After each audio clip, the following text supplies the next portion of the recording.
Wouldn't you like to better analyze or guide your friends, children, employees, or even your managers? How do our expectations affect the person in front of us? Let's look at the story of Clever Hans and then take a quick look at one of the most cited and debated studies in the history of psychology. Attention! This video might change your life. Many people believe that pets or children have extraordinary intelligence or can understand everything that is said.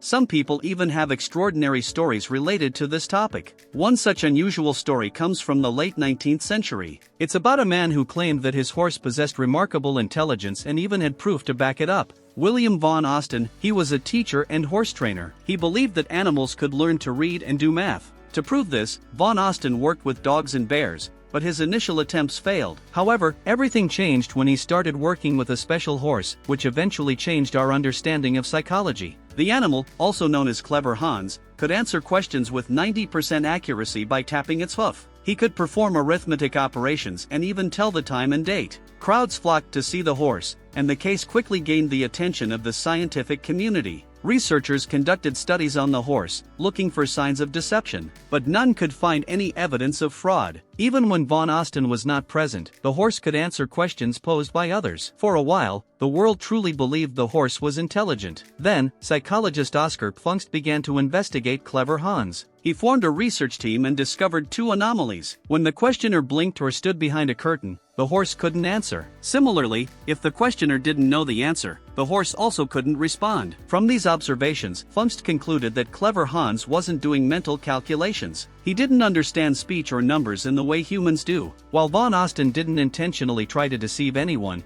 his claims about the horse were incorrect. So, how did Clever Hans answer even the most difficult questions? First, let's give credit where it's due. Hans was an exceptionally talented horse. But what truly matters is the psychological insight his case left behind. Clever Hans had learned to detect nonverbal cues by observing subtle human movements. When someone asked a question, Hans would start tapping his hoof. As he approached the correct answer, the person asking would unconsciously give away cues. Pfungst observed that many people would slightly nod when Hans reached the right answer. The horse would pick up on these behaviors and stop tapping. When the questioner blinked or didn't know the answer, there were no cues and Hans couldn't answer. Von Austin passed away in 1909, and Clever Hans faded from public records. But his legacy lives on in the world of psychology. In the years that followed, psychologists began exploring how others' expectations influence us. If Clever Hans could pick up on expectations and respond accordingly, could the same happen with humans? After decades of research, consistent and solid evidence emerged. Yes, it could.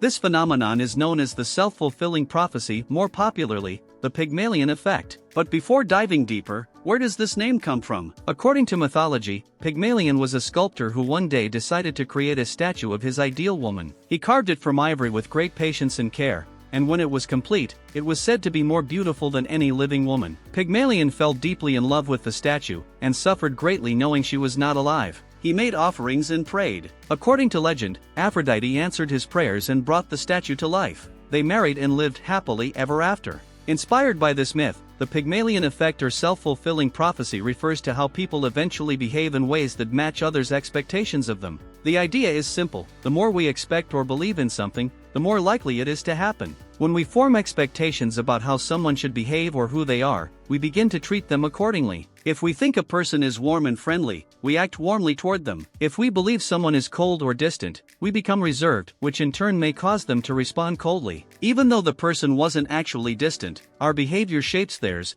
and our belief becomes reality. For example, someone who thinks they are not respected at work may begin to interpret every action as disrespect. This perception leads them to act defensively or suspiciously, and over time, they actually become someone who isn't respected, fulfilling their own prophecy. Another powerful example of the Pygmalion effect came from a 1968 study by Rosenthal and Jacobson, known as Pygmalion in the Classroom. They conducted a study with students and teachers. A general intelligence test was given to all students. However, the researchers gave teachers a randomly selected list of students, falsely telling them these students were in the top 20%. In truth, the students were chosen randomly. By the end of the term, the same test was administered again. The analysis showed that the students who were falsely labeled as high potential had actually shown significant intellectual growth. According to Rosenthal, this difference was entirely due to teachers' expectations. Believing these students had high potential, teachers were more patient and warm, gave more constructive feedback when mistakes were made, communicated higher expectations through tone, facial expressions, and body language. All of this was done unconsciously. As a result, the students internalized these positive beliefs and were motivated to work harder.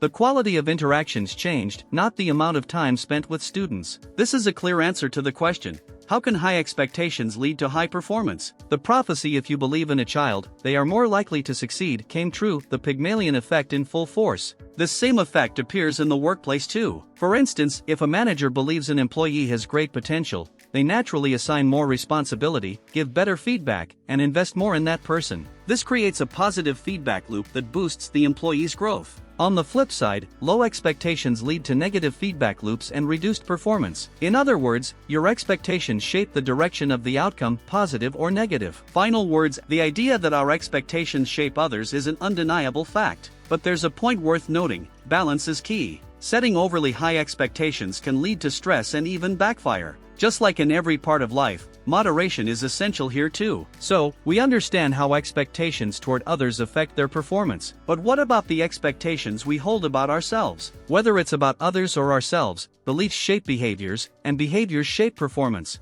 As Henry Ford famously said, whether you think you can or think you can't, you're right.